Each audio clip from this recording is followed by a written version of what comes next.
just want to say how marvelous it is to see people in the flesh, to see you all, and this is mind-blowing and wonderful.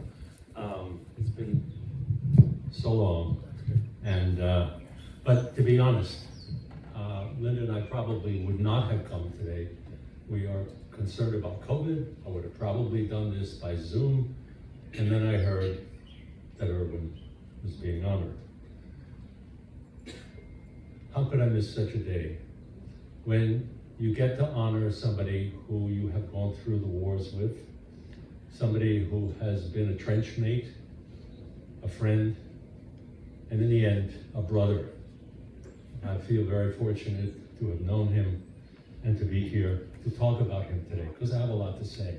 I know Erwin from the other side of the fence. He's been discussed in terms of his clinical work. I have seen him on the organizational side, as we have done, worked on the merger. Most of you know the history of the merger. It started in 2007, 2008, somewhere in there. But actually, it goes back even further. It started in 2001 when I took over as dean of, forgot the name already, CAPS. I feel like I betrayed it. CAPS. And within a couple of months after I took over, this guy, Erwin Baden, asked me out to lunch. We had lunch on Church Street, as I remember. And he made what I thought was a fantastical proposal, that we merged the two institutes.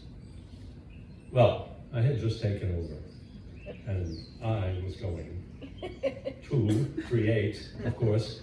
So I said no, of course, and thought about it only occasionally. It took me a few short 8 years to come to my senses and follow the inspiration that he laid out. And I think it's important for people to know that it was Erwin's idea, his inspiration, and at the end of the 7, 8 years of struggling in the wilderness, each of us separately, it was Erwin who came back and said, let's do this.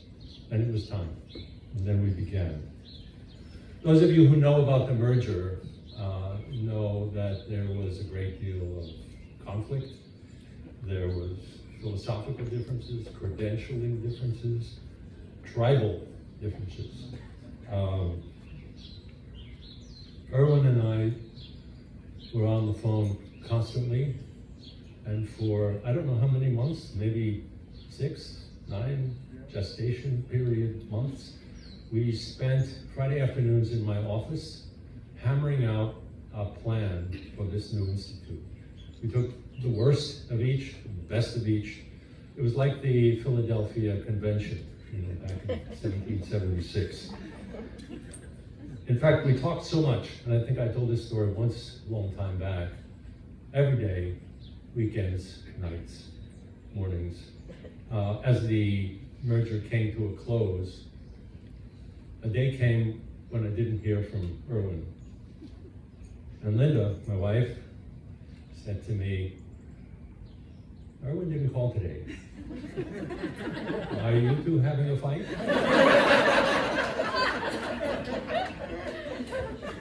We're talking about a marriage here, speaking about couples therapy. One of my favorite analysts of the human condition said this: nearly all men can stand adversity. But if you want to test a man's character, give him power. That was Abraham Lincoln.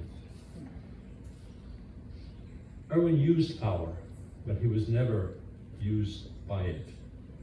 Ibn Jay, when we got together with CAPS, was a good 2 times the size in terms of faculty and in terms of candidates. Never once did Erwin throw his weight around in those negotiations. Never once did he mention it. If there was a conflict, he worked it out together. There was no ego. And when the job was done, he and I stepped down for the betterment of the place, And we both are very privileged to have left behind something in life that is better than the both of us. As an aside, many years later, a couple of years later, I went to my first analyst in New York. He had an office on Riverside Drive. And it was one of these, I want to catch up and see what the days were back in the day, who I was. And he said to me, "I hear you're doing good things in New Jersey, Jim." And I went, I didn't know my reputation had preceded me. I just thought about it, preened a little. And then about a year or two later, Erwin and I were having lunch again in Montclair. And he was telling me about his first analyst. And his first analyst had an office on Riverside Drive. I said, "Oh, that's very nice. 73rd Street. Oh. 5th floor. It explained the mystery. It explained the sense of brotherhood and the family resemblance.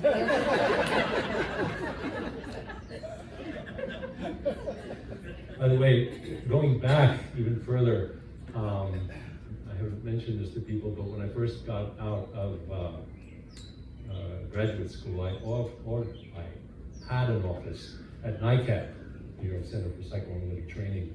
I just rented one there, so my history goes back even further. In subsequent years, Erwin, as you know, has taught, he has supervised, he has run groups, he's volunteered in every way to this institute. And then following a serious illness, he continued to do so, continues to mentor and to give back. Frankly, I don't know which one of us, I would question myself, would come back and keep giving after such an event. But Erwin is more than the sum of these parts. He really is an institution. When you think about analysts, supervisors, directors, you think in terms of adjectives. This one is respected, that one is feared, one might be admired, hated, or cared for. When you think about Erwin, only one word comes to mind, and that is beloved.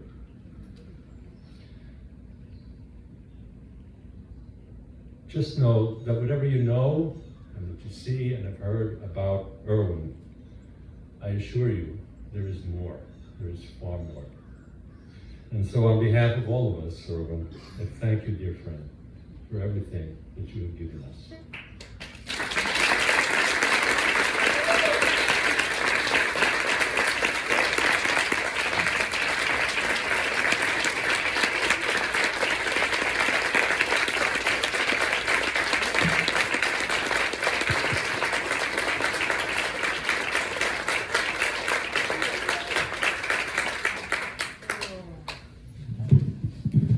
Erwin, no one has deserved this tribute more richly than you.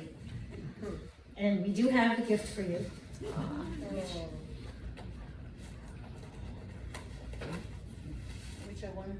Which I'd like to share. And then, before I give it to you. Thank you. And it is a plaque.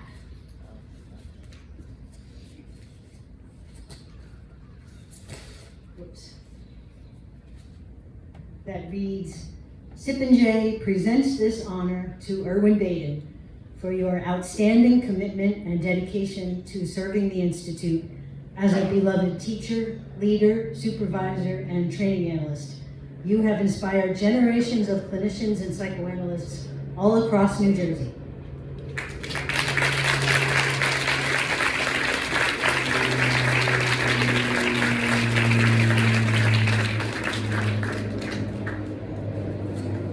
So let's get a picture, and I think you want to say a few words? Yeah, okay, Kathy, I'm going to need your help with the mic situation.